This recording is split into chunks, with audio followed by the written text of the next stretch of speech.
All right, well, welcome to another episode. Today we have Phil Calandra. He's a seasoned financial strategist and advisor with over 25 years of experience. He mainly helps entrepreneurs and business leaders build, protect, and optimize their wealth. And he's currently working on growing TruWealth Advisors. So, Phil, welcome to the show.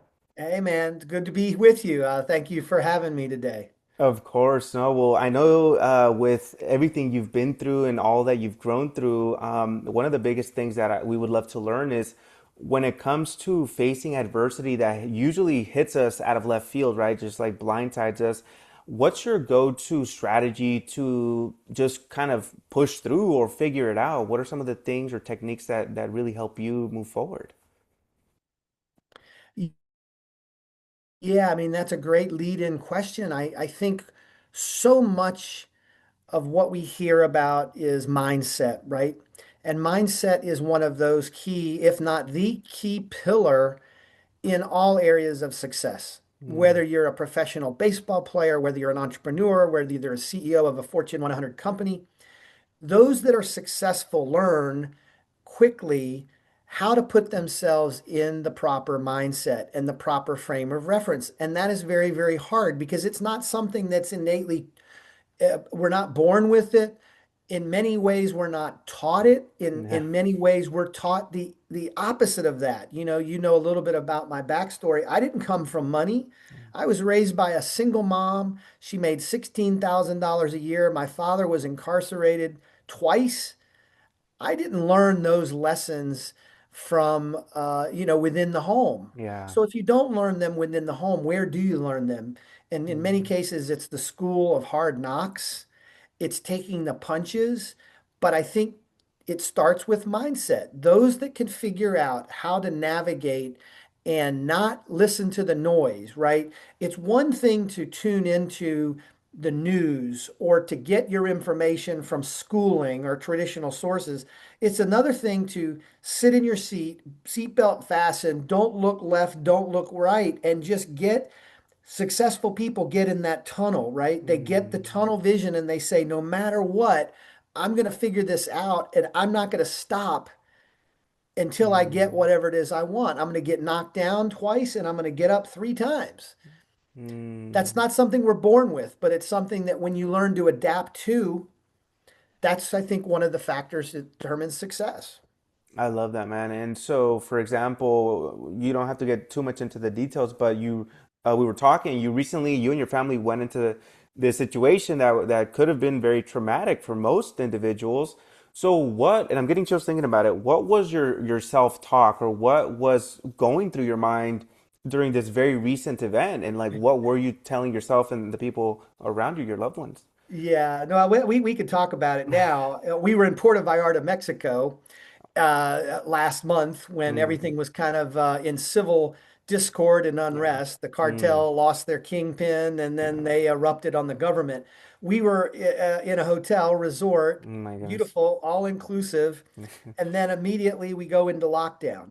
Mm, So the immediate human reaction is, fight or flight. So yeah. your fear will overcome you Mm, unless in that scenario that we're speaking, there are things I can control, yeah. there are things that I cannot control. In that instance, I felt very safe. We were in an Americanized resort. I Mm, won't name the name of the resort, but it yeah. was very nice. Yeah. A lot of Canadians, a lot of Americans. Mm, I wasn't fearful in the sense that I'm not in a safe place. oh. So as soon as I identified and told my wife, I was like, we're in the safest place we can be. We're not in downtown Puerto Vallarta. We're not at the airport where they had Yeah. major, you saw that on the news. Yeah. So as soon as you reconcile to yourself, I'm here, let me do a body check. I'm Mm, safe. There's nothing that's coming at me imminently. mm, Then you control what you can control. So what did we control at that moment in time? Well, we had to stay another 2 nights yeah. in the hotel. We had our flight was canceled. Obviously, the airport was closed. So we had the ability to rebook. We're diamond status with Delta. Mm, So mhm, we were on the Sky Miles. mm, What are our options? As soon as the airport opens, we want to be on the first flight. So in times of crisis, you have to be able to focus on the things you can control, Yeah. let go of the things that are out of your control. And when you think about what we do as entrepreneurs, as founders, there's any given day, there's something that's going to come at you that's going to test your mindset. It's going to test your will and your mettle. And what you've got to focus on is what you can control. For example, working with clients, and I know you've seen this too, you're a sales expert, right? So thinking about selling, Mm. I can only control my offer, Yeah. my pitch, the way that I converse, the way that I frame the outcome that I expect to deliver for my client, whether they buy or not, or say Mm-hmm. yes, or whether we get the conversion. How much control do we have over that? Mm-hmm. Yeah. Yeah. Very little. No control. We can Mm-hmm. control the inputs. We can't control the outputs or the outcomes, like someone saying, "Yeah, I'll buy from you." Or in Mm-hmm. this case, I'm under attack by the cartel in Yeah. Mexico. I don't have any control over that. Right, right. And so there's several themes there. I think the big one that stood out is this idea of questions, right? And so, for example, now when we go in the lane of business or financial advising, what are some key questions that entrepreneurs that are starting their journey, and maybe we can get into the ones that are maybe closer to the retirement age or whatever. But for those who are maybe just starting the journey, what are some of the key questions they should be asking themselves that maybe they don't? That's a great question. And I think specifically for entrepreneurs, founders, small business owners, the biggest mistake I see that people are making is they're getting financial advice from people that are not them.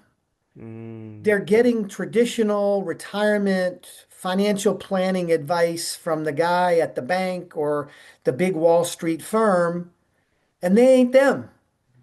So mhm, I think that the smartest thing, whether you're in the infancy stages or you have a mature business, you have wealth accumulated, is work with people who are like you. Find an entrepreneur centric ecosystem for your finances. And that's mhm, one of the things I wrote a new book recently, which we can post in the show notes. If anybody wants a copy of it, I'm happy to give it away. The book is called The Wealth Creation Method. And mhm, what it turned out to be was a culmination of 20 plus years of me working with business owners, entrepreneurs, me being an entrepreneur myself mhm, and what I learned along the way. And the reality is, a lot of financial advice and the financial ecosystem that entrepreneurs, founders, small business owners work within is not mm, aligned with what their goals and objectives are. So there becomes this mismatch or this misalignment, and it's not maybe intentional, but the Wall Street, kind of vision of how things are going to go. The other big problem in for entrepreneurs is this what I call financial fragmentation. mm, mhm, We all have a financial ecosystem. So as business owners, entrepreneurs, for the first time, you have a complexity of ecosystem that an employee doesn't have. If yeah, you're the vice president of sales of, pick a company, Google, mm, the way you're going to manage your net worth and your family's wealth is going to be drastically different than me or you.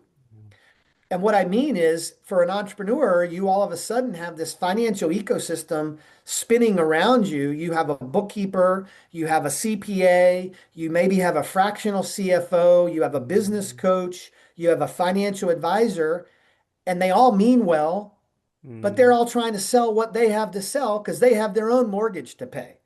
So mhm, you have all these financial advice givers orbiting around you, meaning well, but when have you ever talked to, for example, a real estate agent? If you asked a real estate agent, what's the best investment? What's the answer? It's another piece of real yeah, estate. If you yeah, ask a Wall Street broker, what's the best investment?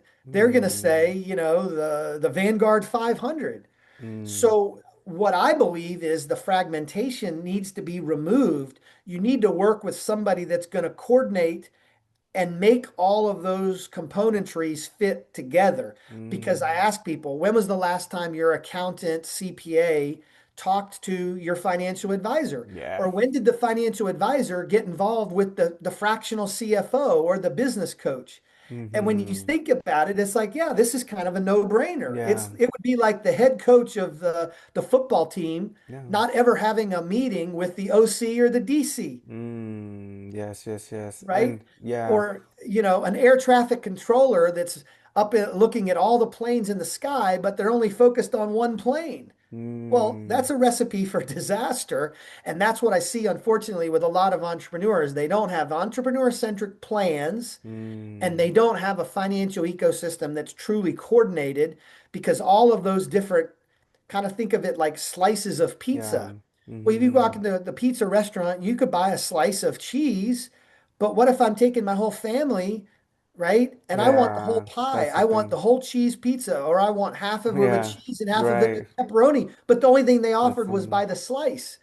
I can't Right. take my family on a slice. Exactly. And it's interesting because when you put it that way, to your point, it's almost like what are we doing? So where does that stem from? Is it that we get used to that and we don't ask questions around like, am I on the right track, or like what needs to shift? Yeah, I think you asked the question, what are the things people need to be aware of, or what would my guidance be? My guidance is find the advice giver that's going to take Mm, a unified and holistic approach. We call yes. that a chief wealth officer. So Yeah. everything that we're building within TruWealth Advisors is centered around this chief wealth officer, right? Mm, And this again, this is 20 plus years of me working with business owners, high net worth executives, even my own world in my own businesses. And we had two firms, an insurance agency and an investment advisory that we exited. We sold them both to the same mm, firm in mm, 2021, and it was quite a blessing to have this exit. yes. But I stepped back and said, well, if I had to do it over, Mm, what would I want it to look like for me? yeah. If I were pitching me, and that's how I wrote the book, The Wealth Creation Method. And that's how I said, I'm going to go make another run at this. I wasn't ready to retire. I was like, I got more to give. I want to keep running the race. So that's what Yes. True Wealth Advisors is centered around, this idea that a unified, holistic wealth plan, Mm, a chief wealth officer that can help coordinate all of those financial components, it mm, almost renders our services free. Because if yes. we can't find the mistakes, if we can't align all of those different financial advice, those different slices, Mm-hmm. what people pay us becomes a moot point. We can save you that much money in Yes. lost opportunity, right? And Mm-hmm. and that's where it becomes really, really powerful for people that are making money. Yes, yes, yes. So, from your perspective, because sometimes we know what to do or the direction we should head towards, like, of course, why, like, yeah, let's get advice, or let's get somebody to look at what we're doing and give a different perspective. But why don't people do it? Or why don't, people that you've run into actually move forward? Is it just fear of the unknown or the trust factor? Yeah, that's a really good one.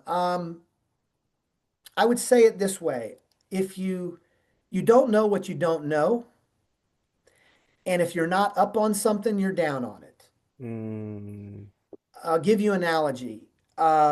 If you're, let's say you're very environmentally conscious mm, and you think that everything in your garbage can should be separated out, the garbage goes in one basket, the plastics go in one, the corrugated goes in another, because you're environmentally sure mm, that segmenting your garbage is going to produce a better outcome. In this case, it's a cleaner environment. right. Well, if you're up on that technology and the science of that thinking, you're going to separate your garbage. Now, your Mm, neighbor could give a yeah. damn about environmental recycling. They put everything in the same bag and they say, you know what? I don't really understand it. So if I'm not up on the science of environmental protection, I'm down on it and Mm, everything goes mm, in the same trash can, right? Does that make sense? absolutely, So it's the yeah. same thing. And I think for a lot of entrepreneurs, they can't in their mind justify or comprehend the difference between a profit center and a cost center. Mm, So when I'm working with or coaching entrepreneurs, yeah. what's the number one thing everybody wants? They want more revenue. They Yeah. want more income. Mm-hmm. Well, in our mind, we have to, let's say, spend more on Facebook, Yeah. or we're going to go hire a CMO.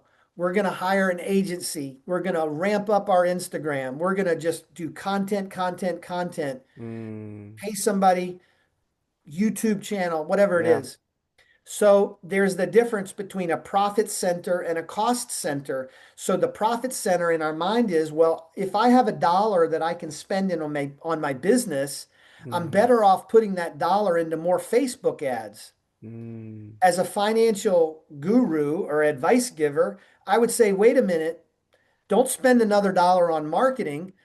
Let's spend that dollar on recovering or not losing the dollars in our business, right? And that's the mm-hmm. difference between Yes. looking at, if you're going to pay for advice, that is viewed as an expense. You say, well, I Right. can't afford to go Yeah. hire Phil and his team Yes. for Yes. X dollars a month because that's an expense.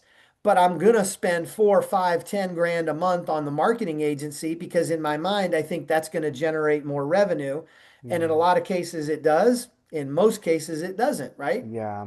So people won't seek out financial advice because they Mm-hmm. view that as an expense Mm-hmm. rather than a profit center. Mm-hmm. Absolutely. So then, when you think about the most successful entrepreneurs that you've worked with, what else beyond being more strategic, which is what I've gathered from that, right? They're more strategic, or they're not just thinking about more revenue or more money coming in.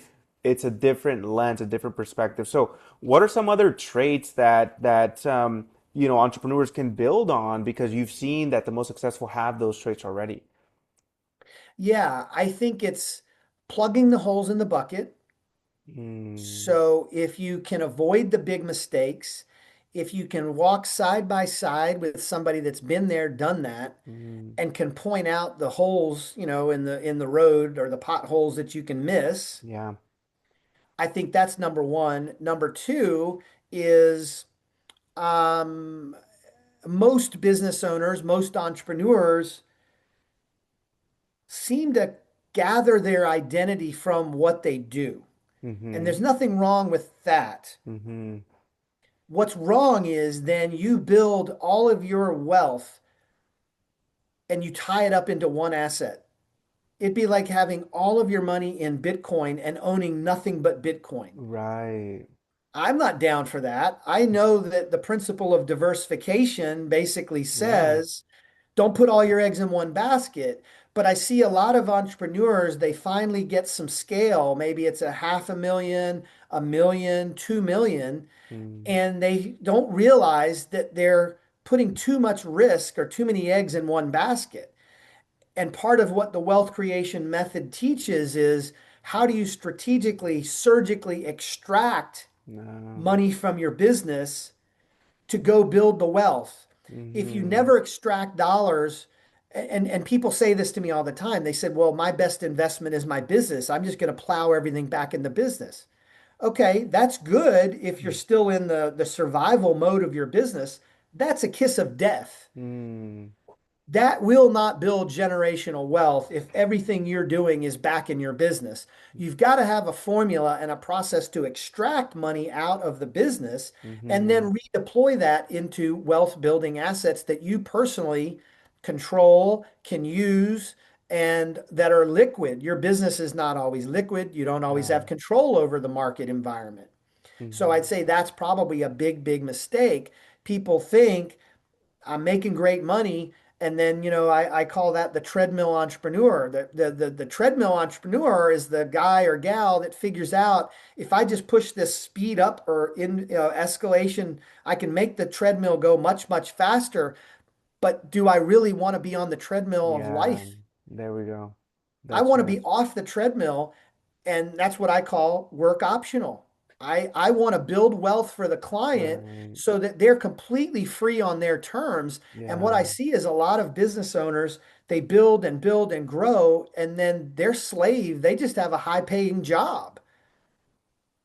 What That's the good is thing. that? That's not why I became an entrepreneur 25 plus years ago. I wanted freedom and flexibility. That's what I was gonna go to next is so then what are some of the belief system shifts they need to we can all adapt, right? Like, hey, let's optimize not for playing the game as an entrepreneur, because maybe that's what it is, right? We love to play the game, we love to build, we love to create. But from what I'm gathering is you're like, yeah, that's good, and let's optimize maybe for so what belief systems, generational wealth, Yeah. diversification, or what else? Yeah, so you're right. There are two games that we play. Yeah. There's what I call the revenue game or the income game. Mm. And the income is driven by your business. You're, a sales coach, you're a financial advisor, you're whatever your career, your vocation is. Income will make you rich, but there's a second game that I call the wealth game. And the Mm, wealth game is completely different than the treadmill and the income. Wealth is built from extraction. The income of your business is the fuel, it's the gasoline that you mm, pour on the fire to build wealth. And if we had a chart, yeah. the wealth, the income game is linear. I can keep pressing the treadmill faster and faster, and I can make 100, 200, 300, 100,000 a month. I mean, I've consulted and worked with clients that are making three, 400,000 a month. That's linear income. Yeah. But wealth starts out very, very slow, and then it hockey sticks up. It Mm, becomes yeah. geometric Yeah. growth. Mm, So the way I would explain it is, yeah, let's say you're making $1 million net profit in your mm, business and you're rich. But that as soon as you stop making the $1 million net in your business, where are you? yeah. You're That's it. bust. Right. So you have to be able strategically to extract money and play the wealth game so that geometric compounding takes over. For example, let's say Yeah. you build a portfolio outside of your business of $1 million. Mm-hmm. Okay. And the market treats you very good. You make 10% rate of return on your $1 million. Well, Mm, you compounded your wealth. How much? 100,000. yeah. Yes. Now, I was very, very diligent in my business and I extracted profit and that fuel, and I have $10 million investable. I'm winning the wealth game because I make the same 10% return on $10 million. I generated $1 million of wealth accretion. Yes. Whether Mm, my income is growing or my business is sustaining me or not, I don't give a fuck. yeah.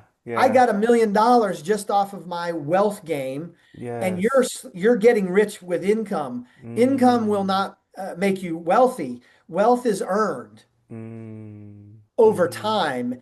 But if you can get that crossover with the wealth game and the income game, that's when you start to have a lot more fun.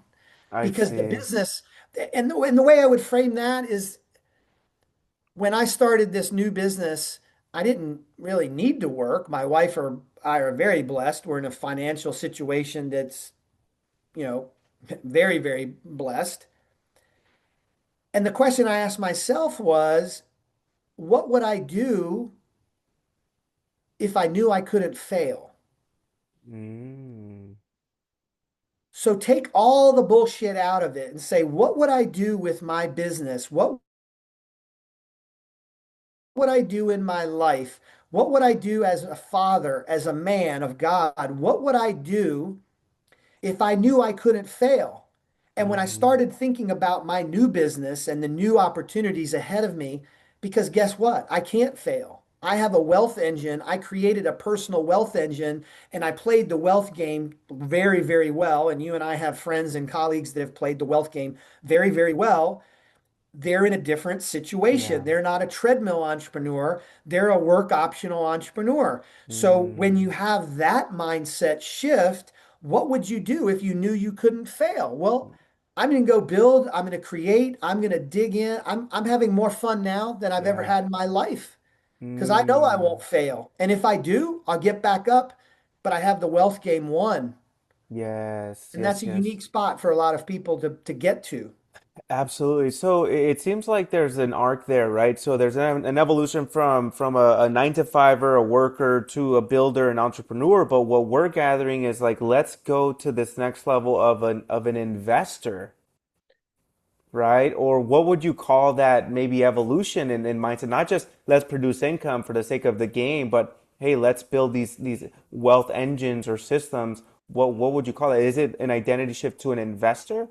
Yeah, I think it's just recognizing there are two games that we have to play. Mm-hmm. And if you only play the income game, you can become rich. Yeah. But if you don't play the wealth game, you're not going to become wealthy. So I would Mm-hmm. think of it as, are you a business operator? Are you a successful businessman or successful businesswoman? Or are you a wealth architect? Are you establishing and winning the game for you and your family? And it's different however you define Yeah. it, right? And you know that. I mean, there are people walking around in America today that live on Social Security alone. Mm.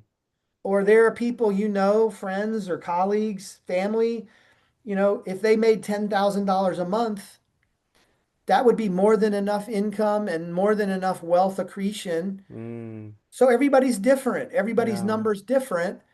But I would just in my mind, I would have a separation of, is this an income generating activity that's going to make me rich? Or is this a wealth building activities that's going to give me, at some point, whatever FU money or whatever you Yeah. want to call it, right? Right, right, right. So then what's that first step? Because, let's be honest, like with an entrepreneur, business owner, they're usually busy running around. If they don't have systems, they're all over the place. So they're an operator, not an owner in systematic. So what's that shift? Is it like, hey, connect with people like you, or what's that first step where it's like, hey, let's start to become more strategic? Yeah. Well, I mean, I think obviously I created that system. So, get the copy of the book. We'll put it Hmm. here in the notes or somewhere people can, scan the QR code that I'll give you and they can get it. I think it starts with three primary things. Number one, what I call the wealth freedom number. Hmm. I'm trademarking that. Wealth Hmm. freedom number is another way to say that is how much money do you need in a pot Hmm. to become work optional as an entrepreneur? Meaning, I don't have to make another dime out of my business. I could work and run my business for free. Hmm. How much money do I need in a bucket in an ATM machine that I can Yeah. just pull out what I need to live the lifestyle that I desire? Okay. That's what I call the wealth freedom number. And there's a very simple formula to create the wealth freedom number. Step number two, after you know what your target is. So let's say your wealth freedom number is 5 million. Hmm. Then reverse engineer, how am I going to get from where I am today, little red arrow, you are here? How am I going to get from point A where I am Yeah. to point B, which is 5 million for you and your family? And then I'm going Mm. to reverse engineer, okay, I want to get to 5 million so that I'm not dependent upon working ever again. Yes, yes, yes, What's the yes. time frame that you want to get there? Well, if I'm 30 years old and I want to do it by the time I'm 50, I have 20 years to back into that. If I'm Mm-hmm. 50 years old and I want to do it by the time I'm 55, I have Mm. 5 years to back into it. Okay. Yes. So, what's your number? How much time do you have to get to the number? And how much do you currently have saved? I have Mm. $100,000 or all my money's in my business. So, start framing it that way. And then, after you know the goal, Mm-hmm.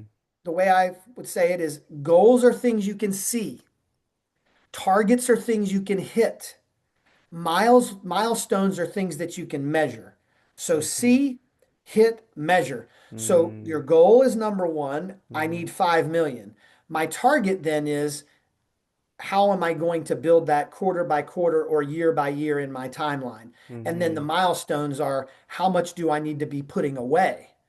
So wealth Mm. freedom number, and then come up with a systematic way. Yeah. Mike Michalowicz had a whole book, Profit First.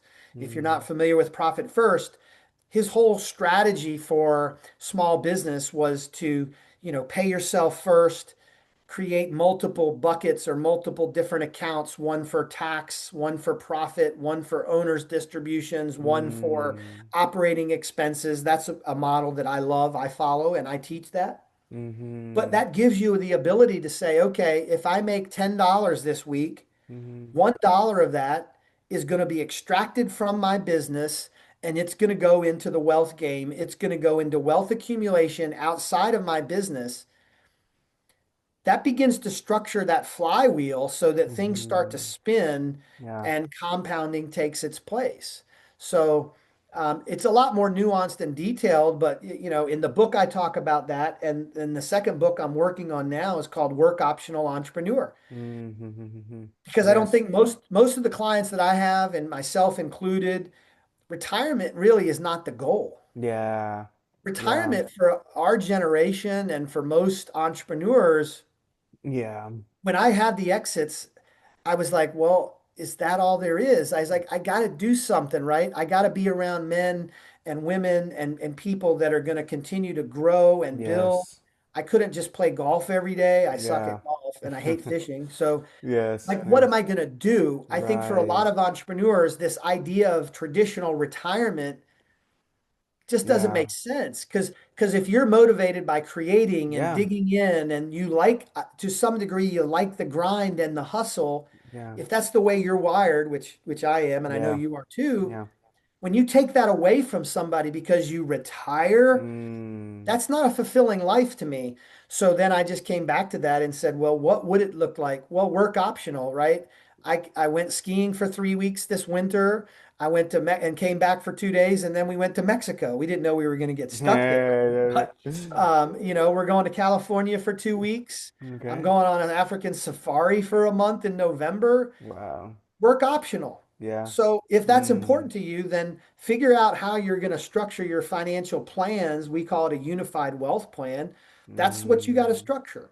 Right, right, right. So then for you, when you were about to exit, not that it had already happened, but before, did you start to think about life after that, or you were so busy in the business? Because that's the whole point, is what I'm trying to get at. Sometimes these concepts sound really good and great, but because we're so busy, how do you start to like actualize it, right? So, but just from your own story and your perspective, what were you doing prior to the exit that maybe prepared you?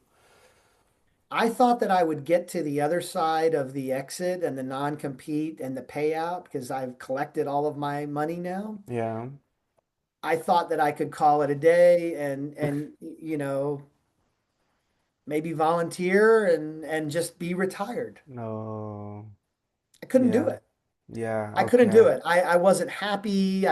I was restless. I Mm. couldn't relax. I thought I would be able to relax, Mm-hmm. but I found that that retirement notion or mindset just wasn't for me. So Mm-hmm. then I started to dig in, joined some masterminds a couple of years ago, Yeah. started working with my own business coach Mm. Mm-hmm. and Mm-hmm. started thinking, what would I do if I couldn't fail? I see. And I interviewed hundreds of entrepreneurs and kind of looked introspectively back on my own journey and said, Mm. here's what I'd want to know that I didn't know before. And that's what I teach and that's what I preach. And Mm. I think Mm-hmm. it gets people in a better position Yeah. to accomplish what's really important to them. Retirement's nothing wrong with retirement, but I think for a lot of my clients and entrepreneurs is like, no, I would say it this way. I want to now, and if I had thought about it pre-exit, Mm. build a business that you love, that you could sell tomorrow, but you choose never to sell. Mm. There we go. What would that look like? Well, Mm-hmm. that would imply that you're not the chief cook, bottle washer. You're not doing everything. You're the CEO. You're actually, as you said, you're actually a owner operator. You're a wealth architect. And I have a Mm-hmm. team. There was a great book written by I think Dan Kennedy, Who Not How, Oh yes. Yes. right? So who do you need to have yourself surrounded by so that I'm not building a prison for myself, Mm-hmm. which is Mm-hmm. endless work. I Yes. want to be work optional. And the way that I get there is I have good people working for me and administering and running the business. If I choose to go on vacation or go on safari for four Hmm. weeks, my business is going to be fine. I've structured it in a way that it'll run without me. Well, if I Yes. build a business that I love, that I could sell tomorrow, meaning that it's financially tight, Hmm. why would I ever want to sell it? That'll be for my sons down the road. Yeah. If my sons don't want it, they'll be able to sell it because I built it to sell it. I just chose never to sell it, right? Absolutely, man.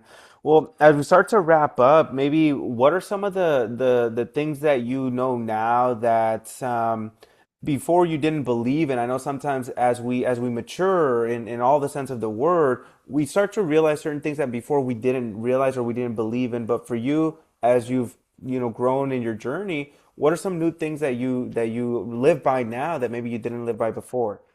Some philosophies. Yeah, I think one philosophy is ask yourself this question. If what you thought to be true turned out not to be true, when would you want to know the answer? Yeah, Because during my journey, I just thought this was the truth. I thought this was the way that it was. I see. And then as I grew and, I'm in my late 50s now, Hmm. as I got more and more mature, I said, I don't totally agree with everything that I thought was true. Yeah, It's like there are so many different ways to skin a cat. yeah. There are so many different ways Mm, for us to navigate our own journey. mm-hmm. But I get really concerned when I talk with somebody or I begin working with somebody and they say, from an investment standpoint, like real estate is the only Oh thing I yeah. invest in, or Mm, Bitcoin is the only thing I invest in, or the stock market is the only thing. yeah, What I learned and what I realized is there are a lot of things that I don't know. And if I'm not up on it, I'm down on it. So yeah. I think that would be a really good thing for any age, any Mm, demographic, or any place along your journey is be open-minded, yes. and then have a team of people around you. You're never going to learn everything you need to know, but even to this day, I have a business coach, I have a Mm, CPA, I mm-hmm. have multiple people, attorneys that I can go to and say, I think this, but does this check out? Is this right? And that's the way you build your own muscle. It's like, lifting weights. The more you do it, the more you build. It doesn't get easier because you're Yeah. increasing your weight. Well, Mm-hmm. that's the same thing with money. It's a lot easier to manage money when you have a foundation of your own knowledge and then the surrounding yourself with people that have more knowledge than you.